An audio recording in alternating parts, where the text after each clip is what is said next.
कानून की दुनिया में एक नियम ऐसा भी है जहां गलती करने वाला अगर बाद में मालिक बन जाए तो भी उसका अधिकार उसके हाथों में नहीं रहता।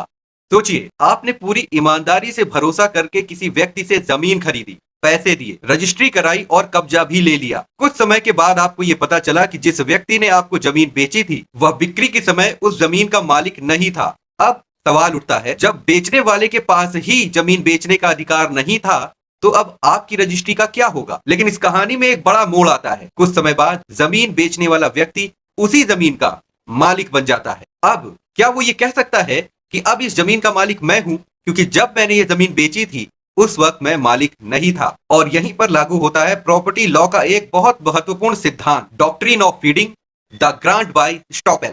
इसे एक उदाहरण से समझिए।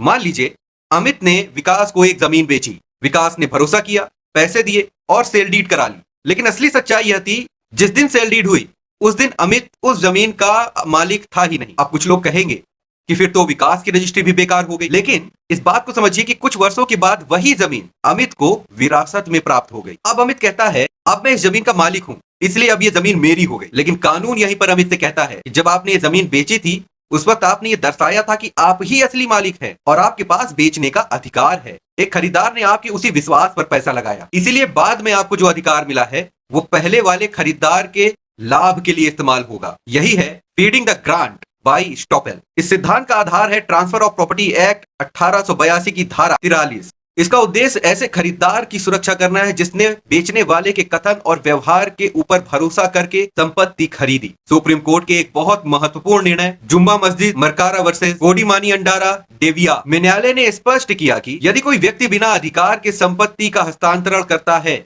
और बाद में उस व्यक्ति को उसी संपत्ति का अधिकार मिल जाता है तो कानून परिस्थितियों के अनुसार बाद में मिले अधिकार का उपयोग उस पहले वाले खरीदार के हितों की सुरक्षा के लिए करेगा। लेकिन सावधान रहें, यह सिद्धांत हर मामले में लागू नहीं होता। जैसे अगर खरीदार को यह पहले से मालूम हो कि विक्रेता असली मालिक नहीं है, लेन-देन धोखे या मिली भगत से किया गया और अगर कोई विशेष परिस्थिति है तो कानून ऐसे में कोई सुरक्षा नहीं देता, तो सेक्शन 43 का लाभ भी नहीं मिलेगा। इसलिए याद रखिए, जमीन खरीदते समय केवल रजिस्ट्री देखना पर्याप्त नहीं है, आपको यह भी देखना होगा कि ओनरशिप चेन कैसी है, प्रीवियस सेल डीड्स है या नहीं, रेवेन्यू रिकॉर्ड चेक करिए और सेलर का वास्तविक अधिकार भी चेक करिए। याद रखिए, प्रॉपर्टी लॉ में केवल यह नहीं देखा जाता कि आज मालिक कौन है, बल्कि यह भी देखा जाता है कि यह अधिकार उसके पास आया कैसे और किसके भरोसे पर लेन देन हुआ। अब सवाल आपके लिए कि अगर कोई व्यक्ति बिना मालिक हुए जमीन को बेच दे और 5 साल के बाद वह उसी जमीन का मालिक बन जाए, तो आपके अनुसार उस जमीन का असली मालिक या असली अधिकार किसे मिलना चाहिए, पहले खरीदार का या बाद में बने मालिक का? अपनी राय कमेंट में जरूर बताइएगा। और प्रॉपर्टी से जुड़ी हुई ऐसी और भी अच्छी जानकारी, केस लॉ को जानने के लिए मुझसे जुड़े रहिए। अपने किसी भी सवाल को आप नीचे कमेंट में जरूर पूछा कीजिए।